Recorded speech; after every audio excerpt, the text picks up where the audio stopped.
ভারী বর্ষণের আরো খবর জানাতে এই মুহূর্তে ফেনীতে আছেন আতিয়ার সজল, নোয়াখালীতে সাইফুল্লাহ কামরুল এবং বান্দরবানে আছেন এন জাকির। সরাসরি শুরুতেই যাচ্ছি সজলের কাছে। রয়েছি ফেনীর ফুলগাজী থেকে পরশুরামে যাওয়ার যে সড়কটি রয়েছে সেই সড়কটার পিছনে দেখতে পাচ্ছেন যে পুরোপুরি সড়ক চলাচল অনুপযোগী হয়ে পড়েছে, কোথাও বাঁজা পানি কোথাও গলা পানি হয়ে আছে। এ হচ্ছে যে ফুলগাজী থেকে পরশুরামে যাওয়ার সড়কের অবস্থা। ঠিক একই অবস্থা ফুলগাজী থেকে ফেনীর যে সড়ক সেটি কিন্তু প্রধান সড়কগুলো চলাচলের অনুপযোগী হয়ে পড়েছে। আর ফেনী নদীর যে মুহুরী নদীর পানি তা কিন্তু এখন বিপদসীমার আগে সকালবেলা থেকে আমরা যে দুপুরে যেটা বলেছিলাম 79 সেন্টিমিটার পানির উপর দিয়ে প্রবাহিত হচ্ছিল বিপদসীমার, এখন সেটি 50 সেন্টিমিটার উপর দিয়ে প্রবাহিত হচ্ছে। আবার এরই মধ্যে কিন্তু যেখানে ভাঙন ছিল 15টি, সেখানে কিছুক্ষণ আগে পানি উন্নয়ন বোর্ড আমাদেরকে জানিয়েছে আরও 5টি নতুন ভাঙনের সৃষ্টি হয়েছে। এ নিয়ে এই বাঁধের প্রায় 20টি স্থানে ভেঙেছে এবং গ্রাম ছিল যেখানে সকাল থেকে আমরা জানিয়েছিলাম 30টি, সেখানে এখন 35 থেকে 40টি গ্রামে উন্নীত হয়েছে যে পানি ছড়িয়ে পড়েছে। এভাবে দেখতে পাচ্ছেন যে মানুষের যে দুর্ভোগ, এখন স্থানীয়রা যেটা বলছেন যে এই সড়ক যোগাযোগের যে অবস্থা, এখানে কোনো পরিবহন চলতে পারছে না। আশেপাশে অনেক মানুষজন আটকা পড়েছে, বিশেষ করে বয়োবৃদ্ধ এবং অসুস্থ মানুষজন, তারা কিন্তু এখানে আসতে পারছেন না। তাদের জন্য কোনো বোট প্রশাসনের পক্ষ থেকে নৌকা অথবা ছোট ডিঙ্গি এরকম কোনো আয়োজন নাই। তারা দাবি জানিয়েছেন এই সকল সড়কের বা আশেপাশে এলাকা বাসিন্দা যারা পানিতে তলিয়ে রয়েছেন তাদেরকে উদ্ধারের জন্য যেন সংশ্লিষ্ট প্রশাসন এখানে বোর্ডের ব্যবস্থা করে, তাহলে হয়তো অনেক রুগী যারা রয়েছেন তারা আসবেন। এই দেখতে পাচ্ছেন যে এখানে মানুষজন এভাবেই অনেকে ভিজে ভিজে গন্তব্যে যাওয়ার চেষ্টা করছেন। আমরা দেখতে পাচ্ছি যে এখানে উদ্ধার অভিযানে বা বিভিন্ন সহায়তা করার জন্য বিভিন্ন রাজনৈতিক দলের নেতাকর্মীরাও আসছেন। তারা তাদের স্ব অবস্থান থেকে দুর্গত মানুষের পাশে দাঁড়ানোর চেষ্টা করছেন এবং এইভাবে কিন্তু সর্বস্তরের মানুষ, সর্বস্তরের সর্বপেশার মানুষ যে যার মতো করে বন্য দুর্গতদের পাশে আসার জন্য কিন্তু আসছে এবং এগিয়ে যাওয়ার আহ্বান জানিয়েছে সকল রাজনৈতিক দলগুলো। এই পাশাপাশি প্রশাসন, সেনাবাহিনীর পক্ষ থেকেও আমরা দেখেছি মাঠ পর্যায়ে কাজ শুরু করেছে, ফায়ার সার্ভিসও কাজ শুরু করছে এবং সব মিলেই কিন্তু মানুষের যে দুর্ভোগ, সেই দুর্ভোগ কিন্তু চরমে পৌঁছেছে। বিশেষ করে সন্ধ্যা ঘনিয়ে আসছে, সেই সন্ধ্যা ঘনিয়ে আসার সাথে সাথে মানুষের মধ্যে কিন্তু আতঙ্ক বাড়ছে। জেলা প্রশাসন থেকে বারবার বলা হচ্ছে যারা যাতে কোনোভাবে নিজেদেরকে নিরাপদ যদি মনে না করে, তাহলে যেন 131টি সাইক্লোন সেন্টার খোলা হয়েছে, সেখানে যেন তারা যায়, সেখানে তাদের জন্য সব ধরনের ব্যবস্থা রাখা হয়েছে। আমরা এখন চলে যাব নোয়াখালীতে, সেখানকার পরিস্থিতি জানাবেন আমাদের আরেক সহকর্মী সাইফুল্লাহ কামরুল। ধন্যবাদ আতিয়া সজল। আমি এই মুহূর্তে দাঁড়িয়ে আছি নোয়াখালী জেলা শহর মাইজদি সার্কিট হাউস রোড এলাকায়। গত 2 দিনের প্রবল বর্ষণে নোয়াখালী জেলা শহরের অধিকাংশ সড়ক জলবদ্ধ নির্মিত হয়েছে।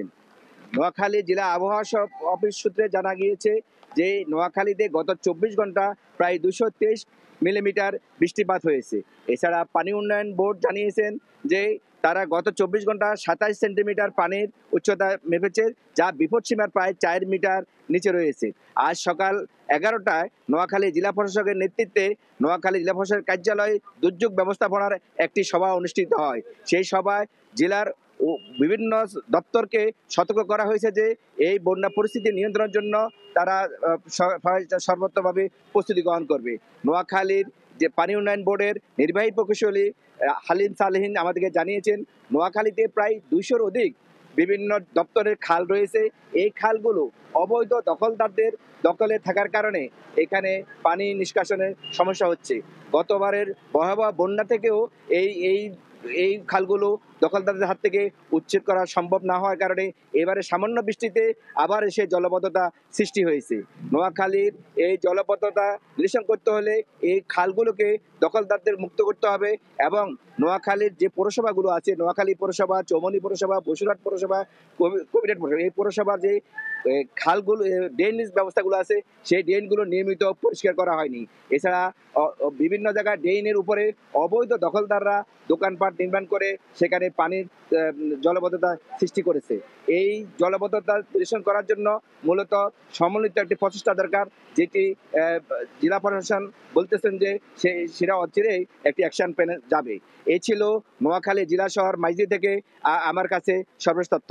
আমরা এখন বান্দরবনের বন্যার পরিস্থিতি জানার জন্য সেখানে যাব। সেখানে আছেন আমাদের সহকর্মী জাকির। টানা বৃষ্টিপাতের কারণে পাহাড়ি জেলা বান্দরবানে দেখা দিয়েছে পাহাড় ধসের আশঙ্কা।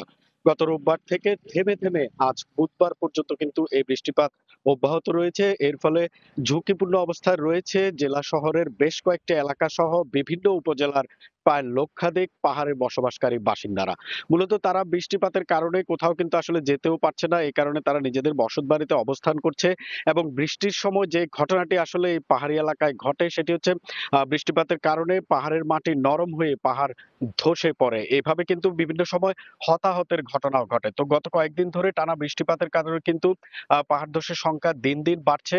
অন্যদিকে কিন্তু বৃষ্টিপাতের কারণে সাঙ্গু ও মাতামুহুরী যে নদী রয়েছে, নদীর পানিও কিন্তু বৃদ্ধি পেয়েছে এবং এই বৃষ্টিপাত যদি অব্যাহত থাকে তাহলে কিন্তু জেলা শহরের নিম্নাঞ্চল তলিয়ে যেতে পারে। তো আমরা দেখেছি সকাল থেকে ভারী বৃষ্টিপাতের কারণে কিন্তু নদীর পানি আজকে আরো বৃদ্ধি পেয়েছে এবং প্রশাসনের পক্ষ থেকে বলা হয়েছে যে উপজেলা পর্যায়ে এবং পৌরসভার মাধ্যমে বিভিন্ন উপজেলায় পৌরসভায় কিন্তু জরুরি ভিত্তিতে মাইকিং করা হচ্ছে। পাহাড়ে ঝুঁকিপূর্ণ বসবাসকারী যারা রয়েছে তাদেরকে নিরাপদ আশ্রয়ে সরে যেতে বলা হচ্ছে এবং যারা সরে যেতে চাইছে না বা যাদের যাওয়ার জায়গা নেই তাদের জন্য কিন্তু প্রশাসনের পক্ষ থেকে 220টি প্রাথমিক বিদ্যালয়কে অস্থায়ী আশ্রয় কেন্দ্র হিসেবে ঘোষণা করা হয়েছে, যাতে যারা ঝুঁকিপূর্ণ রয়েছে তারা সেই আশ্রয় কেন্দ্রে চলে যায় সেই নির্দেশনাও কিন্তু তাদেরকে দেওয়া হচ্ছে। তো বলা চলে যে বৃষ্টিপাত এখন কিছুটা কমেছে কিন্তু থেমে থেমে কিন্তু এই বৃষ্টিপাত অব্যাহত রয়েছে। বৃষ্টিপাত যদি অব্যাহত থাকে তাহলে কিন্তু পাহাড় ধসের সংখ্যা আরো বাড়তে পারে।